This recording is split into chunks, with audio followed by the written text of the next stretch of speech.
A madeira brasileira que pintava a Europa de vermelho. Imagine caminhar por uma floresta densa no litoral do Brasil no início do século XVI. A mata é alta, úmida e quase impenetrável. Entre as árvores da Mata Atlântica, existe uma espécie que, para os europeus daquela época, valia uma fortuna. Seu tronco parece comum por fora, mas quando a madeira é cortada, algo impressionante aparece. O interior revela um vermelho intenso, quase como brasas acesas. Foi essa cor que despertou o interesse de comerciantes, reis e mercadores na Europa. Durante décadas, uma única árvore da costa brasileira ajudou a mover navios, financiar expedições e alimentar um comércio que atravessava oceanos. Essa árvore ficou conhecida como pau-brasil. Muito antes do ouro, do açúcar e dos grandes engenhos, foi ela que sustentou os primeiros anos da presença portuguesa no território que hoje chamamos de Brasil. Mas o que tornava essa madeira tão valiosa? E como uma árvore da Mata Atlântica acabou tingindo tecidos usados por reis, nobres e comerciantes em cidades europeias? Para entender isso, precisamos voltar ao final do século XV e início do século XVI, quando as grandes navegações estavam transformando o mundo. Naquela época, a Europa vivia uma verdadeira obsessão por cores. Tecidos coloridos eram símbolos de riqueza e status social. Quanto mais intensa e rara fosse a cor, maior era o valor da roupa.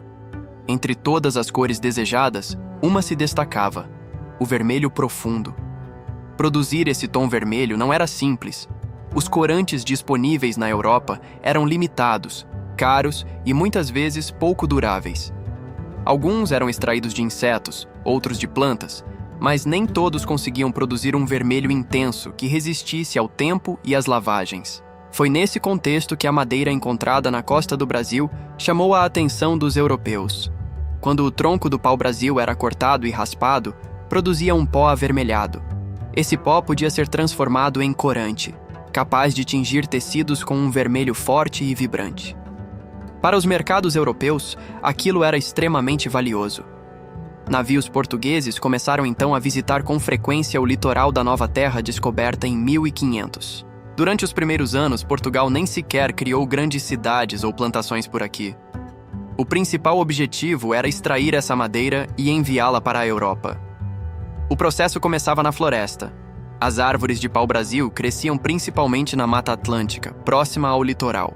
Elas podiam atingir mais de 15 metros de altura e possuíam troncos duros e resistentes. Derrubá-las exigia esforço físico intenso, mas os portugueses não faziam esse trabalho sozinhos. Nos primeiros anos da exploração, grande parte da extração do pau-brasil contou com a participação de povos indígenas que já viviam nessas regiões. A relação entre portugueses e indígenas muitas vezes acontecia por meio do escambo, um sistema de trocas. Os europeus ofereciam objetos que pareciam interessantes para as aldeias: facas de metal, machados, espelhos, miçangas e ferramentas. Em troca, recebiam ajuda para localizar, cortar e transportar as árvores de pau-brasil. Esse trabalho exigia organização. Primeiro era necessário identificar as árvores na floresta. Depois, os troncos eram derrubados e cortados em grandes toras. Essas toras eram então arrastadas até a costa, muitas vezes por trilhas abertas na mata. Ali, próximas às praias, começava outra etapa do processo. As toras eram empilhadas em áreas de armazenamento improvisadas, aguardando a chegada dos navios portugueses. Quando as embarcações ancoravam no litoral, iniciava-se o carregamento. Homens transportavam os pesados troncos até os barcos menores, que depois levavam a carga até as naus ancoradas em águas mais profundas. Para organizar esse comércio, os portugueses criaram estruturas chamadas feitorias. Essas feitorias funcionavam como pequenos entrepostos comerciais ao longo da costa. Não eram cidades propriamente ditas, mas pontos estratégicos onde a madeira era armazenada, protegida e preparada para o embarque. Uma das primeiras e mais conhecidas foi a feitoria de Cabo Frio, estabelecida no litoral do atual estado do Rio de Janeiro. Outras surgiram ao longo da costa, criando uma rede que facilitava a exploração e o transporte do pau-brasil. Durante as primeiras décadas do século XVI, milhares de toneladas dessa madeira foram enviadas para a Europa. Em cidades como Lisboa, Antuérpia e Veneza, comerciantes compravam o pau-brasil para transformá-lo em corante. O processo de produção do corante era relativamente simples, mas exigia habilidade. A madeira era raspada até virar um pó fino. Esse pó era então fervido em água, liberando o pigmento vermelho. Tecidos de lã, seda e algodão podiam ser mergulhados nessa solução, absorvendo a cor intensa. O resultado era um vermelho profundo, muito valorizado pela elite europeia. Reis, nobres e membros da alta burguesia usavam roupas tingidas com esse pigmento. Em uma época em que as cores indicavam posição social, vestir vermelho era um sinal de poder e riqueza. Não é exagero dizer que, por algum tempo, a moda europeia dependia diretamente das florestas da costa brasileira. O próprio nome do país está ligado a essa árvore. Na Europa medieval, já existia uma madeira chamada Brasil, usada para produzir corante vermelho. Quando os portugueses encontraram uma árvore semelhante na Nova Terra, passaram a chamá-la de pau-brasil. Com o tempo, o território acabou sendo associado a esse produto. Assim, o nome Brasil nasceu de uma árvore, mas esse comércio também teve consequências profundas. A extração do pau-brasil provocou uma intensa exploração da Mata Atlântica. Como as árvores mais próximas do litoral eram as primeiras a serem cortadas, a atividade avançava cada vez mais para o interior da floresta.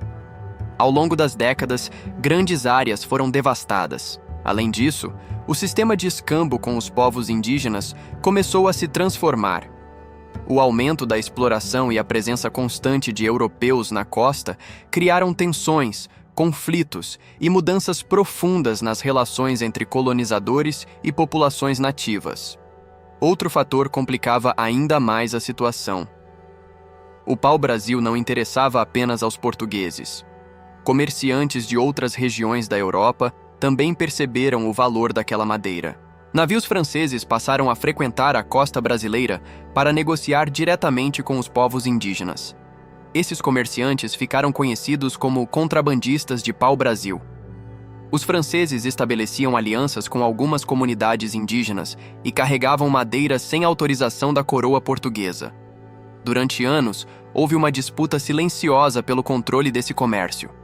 Para Portugal, isso representava um problema sério. O território recém-descoberto precisava ser protegido.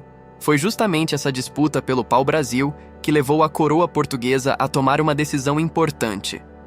Em 1530, Portugal iniciou o sistema das capitanias hereditárias, dividindo o território em grandes faixas de terra entregues a donatários.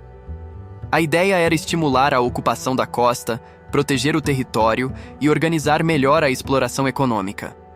Pouco depois, em 1549, foi criado o Governo Geral, com sede em Salvador. Esse foi um passo fundamental na formação da estrutura administrativa da colônia. Mas nesse momento, a economia também começava a mudar. Embora o pau-brasil ainda fosse explorado, outras atividades começaram a ganhar importância. Entre elas, uma se tornaria dominante nas décadas seguintes: o cultivo da cana-de-açúcar. Os engenhos começaram a surgir no Nordeste, especialmente em Pernambuco e na Bahia. Com o tempo, o açúcar se transformaria no principal produto da colônia portuguesa na América. Mesmo assim, o pau-brasil nunca desapareceu completamente. Durante séculos, a árvore continuou sendo explorada, muitas vezes de forma predatória. A intensa extração reduziu drasticamente sua presença na Mata Atlântica. Hoje, o pau-brasil é considerado uma espécie ameaçada de extinção.